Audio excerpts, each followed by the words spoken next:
Welcome to Laurie's Heirloom Sewing. Today I'm going to start on my tablecloth. If you've been following me, you know that I have this room table that I really wanted to try to do an economical-ish fix for. I want something that is easy care but looks nice. This is 100% cotton. I purchased it on Amazon. I'll try to link what this is. I don't remember. I know it's not Stitch and Sparkle, but that is all I know. The plan is to stitch a print, a Kona, a print, a Kona, a print, a Kona, a print, and then for some reason, oh, okay, here it is. I was going to say no. Okay, and then I have extra. That's right, I haven't cut this yet. Okay, so at the get-go, that's what I'll be working with. And then I have other fabric that I haven't even pulled out yet. And I'm going to try to do a cost comparison at the very end. Okay, so I've cleaned my sewing machine and I've loaded up the thread. I'm going to go ahead and just use default straight stitch. I'm going to put my machine in the needle down position, so every time I stop, my needle will be in the down position, which is like having an extra hand. And then when I'm all done stitching this whole thing together, I will go press. Okay, and just to be clear, it is width I'm going for, not length, but I'm going to be building out width-wise.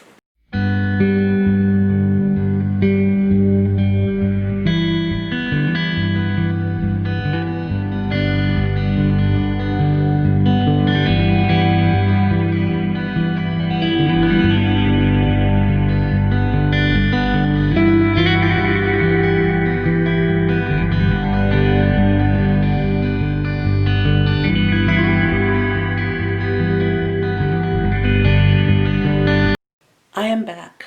I reoriented myself to the project and was reminded that this is basically the tail end of one side, one width.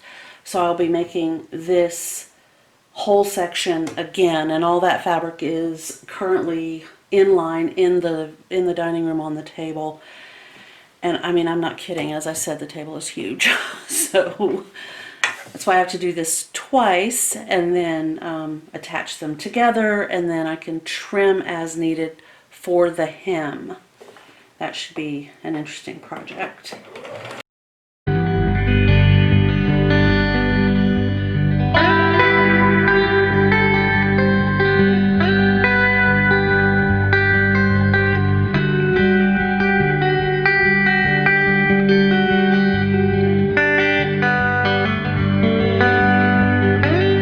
Since I have a massive amount of fabric, just huge, I'm trying to take care of it as I go.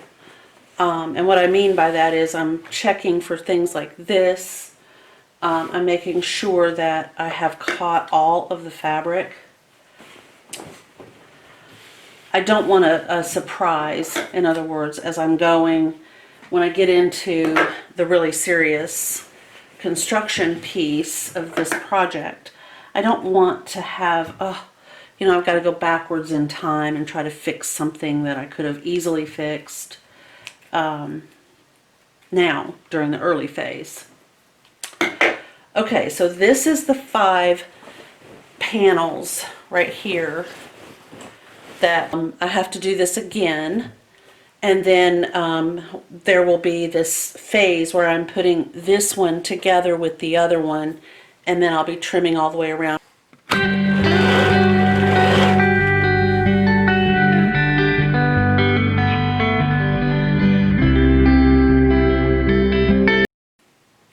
All right, so we have both of the 5 panel pieces for our tablecloth.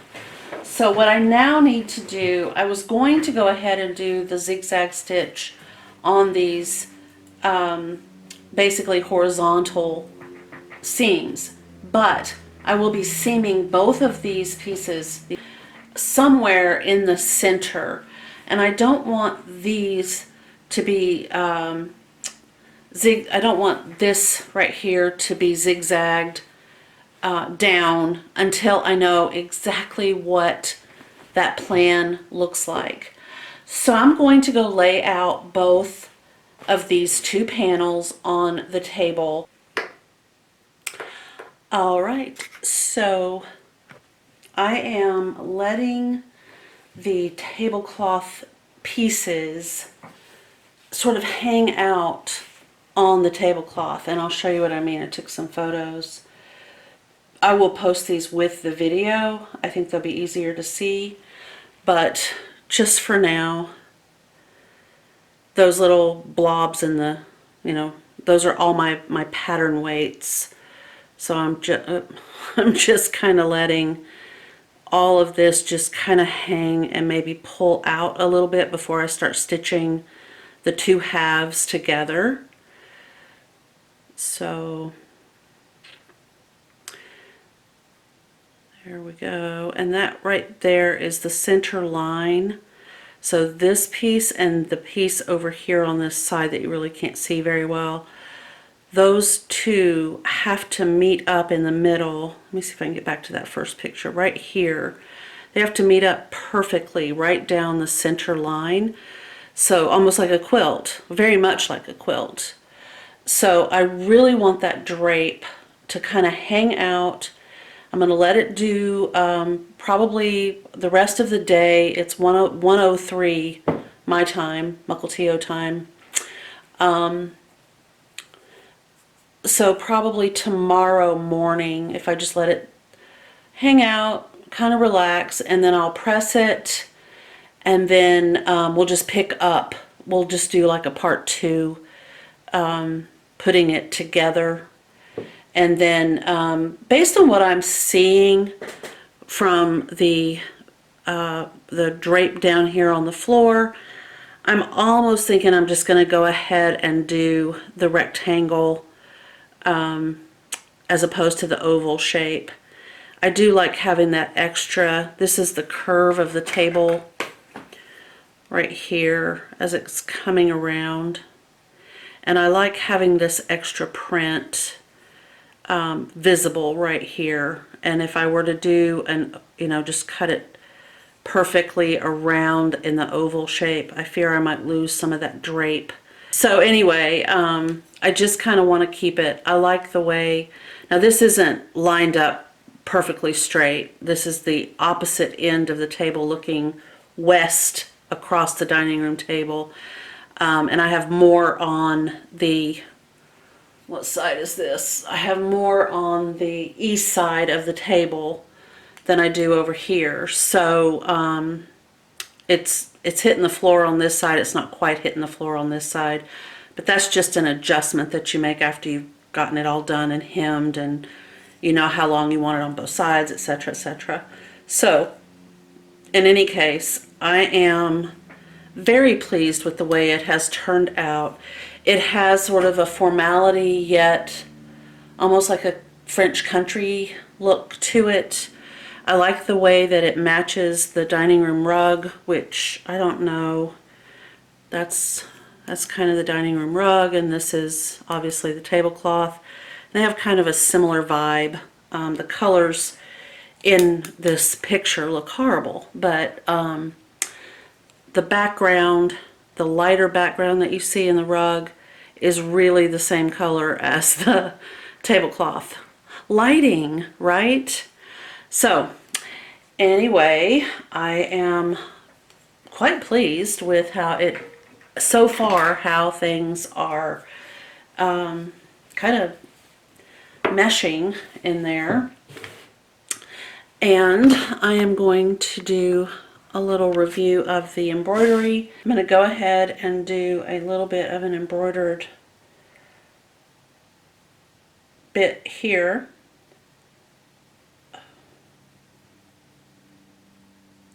I know people usually will press their floss and pull it, you know, one strand at a time.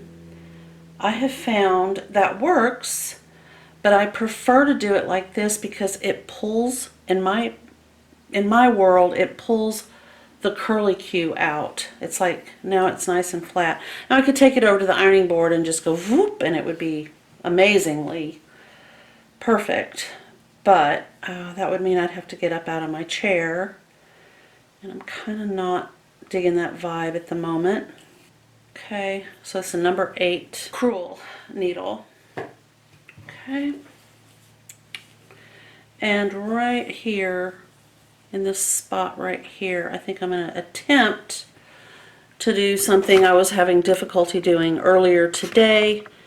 And if it's just not meant to be today, then it's just not meant to be today. All right, so on the side, I'm going to pull my thread. I'm going to leave about an inch and a half-ish. Pull it off to the side, and then I'm going to take a teeny tiny stitch, and then I'm going to come back up where I was before and take another teeny tiny stitch. And that will lock, so I don't have to worry about this tail coming undone. All right, now I'm going to come up just right behind where I was, like so. And then I'm going to rock this needle underneath, and I'm going to come up kind of off center from that where I made that little knot thing. Okay. All right, 5, 6, 7, 8, 9, 10. Okay, I'm going to push these wraps down, holding them with my fingers, and I'm going to go backwards toward where I originally put the needle in, and I'm going to go back into my fabric right there. Okay. Now I'm going to come up on the side, right beside the little knot that I made right there. My needle is right here. I'm going to go underneath what I just did. So I'm going to go back in, kind of one stitch over, and come out like that. And because this is about the only way I can seem to do it today, 1, 2, 3, 4, 5, 6, 7, 8, 9, 10. Okay, I'm going to pull up, knowing that I'm going to be going backwards toward where the original stitch was made, like this. And sometimes, you know, you just kind of have to futz around with your stitches to get them to lay down the way you want them to. Okay, I'm happy with that.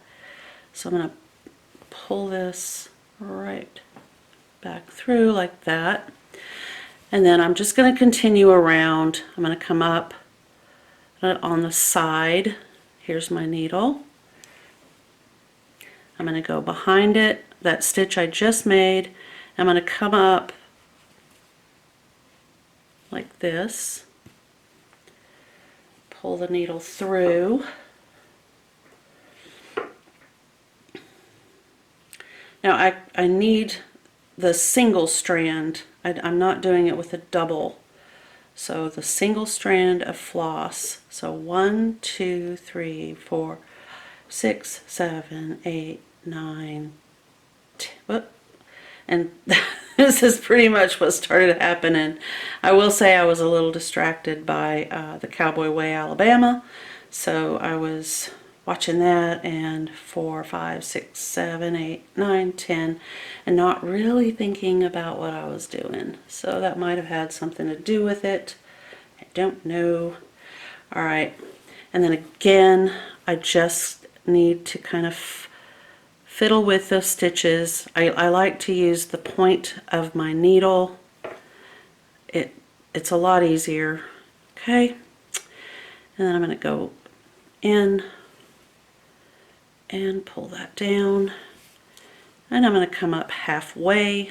And the final stitch on the outside, so we're going to go up about midway, take that backward stitch here, and then come up just past where we started. Okay, pull your needle through, hold on to your threads, get that tail to come out, use the thread that's closest to your sewing needle, wrap it in the same direction, 2, 3, 4, 5, 6, 7, 8, 9, 10, and go backwards where you started. And now you've basically completed the outside of your rose or your flower, whatever you want to call this. And now you can fill the inside of this with just a whole bunch of French knots, or you can go inside where the fabric is and do 1, 2, 3, 4, 5, 6, 7, 8, 9, 10. I think that was actually 11. Oh, let me do it again. 2, 3, 4, 5, 6, 7, 8, 9, 10. Okay, and then go back in and you have a flower. I am probably going to add a bead, so I'm going to let that be it.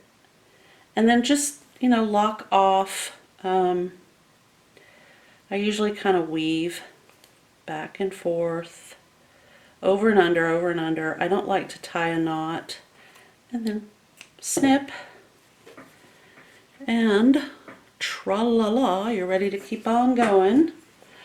So, thank you guys so much for watching. I hope that you were inspired. Maybe if you have a tablecloth that you were thinking about making, even if you want to make one, you know, that's kind of country with a ruffle around it, or very formal, you know, with maybe piping around it, let me know in the comments below, and we can maybe talk about if you've got challenges, any issues that you want to work on, how to choose your fabric, how to make a tablecloth that like I'm making with, you know, multiple pieces of fabric. Why did I do that? You know, just any questions at all. And if you have questions about this as well, this is going to be a more an easier and less complicated version of this, which this is our little tally. If we're playing, say we're playing a game of bridge, we of course would have to set this up as a actual tally sheet, but you have a place for a pen or a pencil, and then you can make your notes. You can also just pop this in your purse and head to the store with your grocery list, and everybody in the store would be like, what? Where on earth? Of course mine has some issues, but I like to do these kinds of things so that you guys can see, like, why is this one bigger and this one smaller? It's all down to measuring. I've heard people say that the most important thing that you can do when you're sewing, the most important element of sewing anything is pressing, you know, using your iron and pressing correctly. I have to say, I disagree. I think the most important thing is cutting out, measuring it, cutting it out, and making sure that you've done it correctly. Because if all of that is wrong, it doesn't matter how much you press. It doesn't matter how well you press. It doesn't matter if you have a $2 iron or a $2,000 iron. If you haven't cut things out correctly, you're going to end up with this kind of an issue. Now, I mean, I'm funny. I will say, as I always do, because you know me, what do I always say? Oh, I always say make it work. Well, that's great. I mean, I have something I am not ashamed to use, and I will use it. I like the embroidery. I love the little pin tuck fabric. I like that I have a little notebook and a little pencil pocket. It's perfect. But if you want a perfect one, this is what this is going to be right here. This one is going to be this 2.0. Thank you again. I will see you in the next video.